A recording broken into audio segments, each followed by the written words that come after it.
नमस्कार, बहुत बहुत स्वागत है आपका। आप देख रहे हैं न्यूज़ 18 का डिजिटल प्लेटफॉर्म। मैं हूं आपके साथ ऋतु ज्ञानवानी।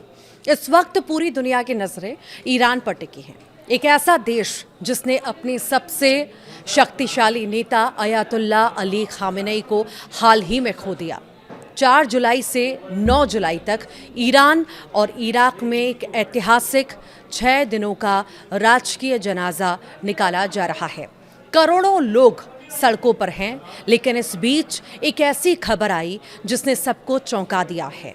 ईरान के नए और सबसे शक्तिशाली सुप्रीम लीडर मुश्तबा खामेनेई अपने ही सगे पिता के जनाजे को कंधा नहीं देंगे। वो इस पूरे राजकीय सफ़र से जो है दूर रहेंगे, ऐसी खबरें सामने आई हैं। हालांकि इसके पीछे कारण क्या है वो बताएंगे। दूरी वो क्यों बना रहे हैं, आखिर वो कौन सी मजबूरी है जिसने एक बेटे को अपने पिता के अंतिम सफ़र से दूर रहने पर मजबूर कर दिया है। क्या ये सिर्फ सुरक्षा का मामला है या इसके पीछे कोई और बहुत बड़ा अंतर्राष्ट्रीय चक्रव्यूह है। आज के इस एक्सप्लेनर में हम इसी की गहराई में उतरेंगे। इस पूरी खबर की पुष्टि किसी बाहरी सूत्र ने नहीं की है, बल्कि खुद भारत में ईरान की आधिकारिक प्रतिनिधि अयातुल्ला हकीम इलाही ने की है। उन्होंने एक बेहद चौंकाने वाला खुलासा किया। हकीम इलाही के मुताबिक नए सुप्रीम लीडर मुश्तबा खामेनेई खुद अपने पिता के जनाजे में शामिल होना चाहते हैं।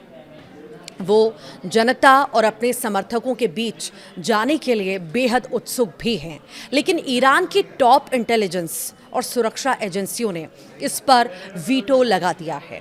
यानी सुरक्षा बलों ने साफ कह दिया है कि आप इस जनाजे के आसपास भी नहीं दिख सकते हैं। सुरक्षा एजेंसियों ने नए सुप्रीम लीडर के हाथ बांध दिए हैं। इस मजबूरी को समझने के लिए हमें थोड़ा पीछे जाना होगा।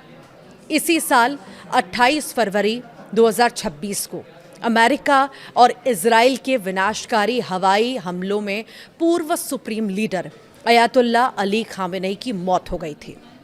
उनकी मौत के तुरंत बाद उनके बेटे मुश्तबा खामेनेई को ईरान का नया सुप्रीम लीडर चुना गया। यानी मुश्तबा इस समय सिर्फ एक बेटे नहीं हैं, बल्कि वो ईरान की सत्ता, सेना और धार्मिक ताकत के सबसे बड़े केंद्र हैं। अगर मुश्तबा को कुछ होता है तो ईरान पूरी तरह से बिखर जाएगा। दूसरा और सबसे बड़ा कारण है इजराइल का सीधा खतरा।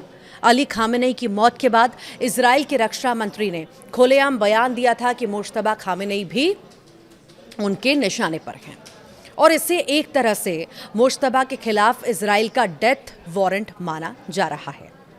सुरक्षा अधिकारियों का मानना है कि इजराइल की आधुनिक सर्विलांस तकनीक और ड्रोन इतने खतरनाक हैं कि करोड़ों की भीड़ के बीच भी वो अपने टारगेट को ढूंढकर सटीक हमला कर सकते हैं। जनाजे का रूट बेहद लंबा है। तेहरान, क्यूम, नजफ, करबला और मशहद, इतने बड़े रूट पर इतने दिनों तक नए सुप्रीम लीडर को खुली सड़क पर सुरक्षा देना नामुमकिन के बराबर है।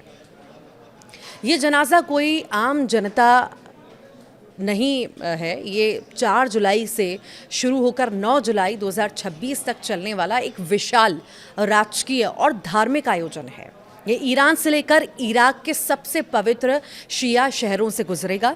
ईरान की सरकार इस आयोजन के जरिए अपनी ताकत और एकजुटता दुनिया को दिखाना चाहती है।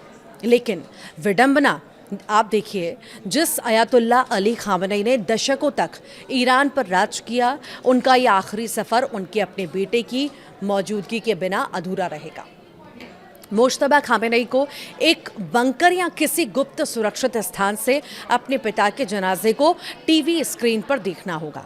ये दिखाता है कि इस वक्त मिडिल ईस्ट में तनाव किस चरम पर पहुंच चुका है।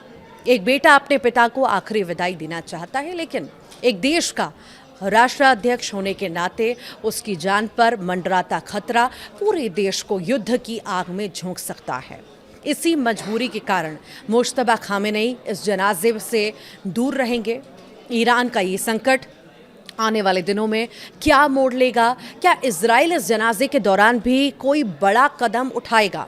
इस पर पूरी दुनिया की नज़रें हैं। इस पूरे मामले पर आपकी क्या राय है, हमें कमेंट में ज़रूर बताइएगा।